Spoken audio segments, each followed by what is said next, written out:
Hello everyone and welcome guys to this video. Today guys I will show you how to convert scanned PDF to editable PDF.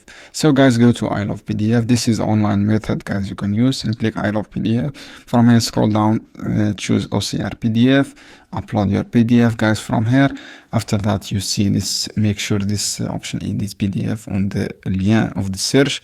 From here guys you can edit your PDF, and you can add text from here as you can see here guys, and you can add image, and you can from your desktop, and you can or from drive.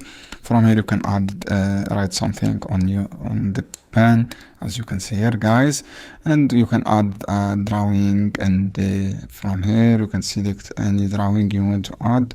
You can scroll down, this is my PDF, and I can edit easily with this emotions graphic, and you can add emoji, can add diagrams and anything guys. After that click just edit from here, and you will save your PDF, and you can download it to your computers without any problems. Just you can create account from here, and you can start using I love PDF. This is how you can do guys. I hope this video helpful for you. Then don't forget give like and give share this video for more content, and see you on another video soon.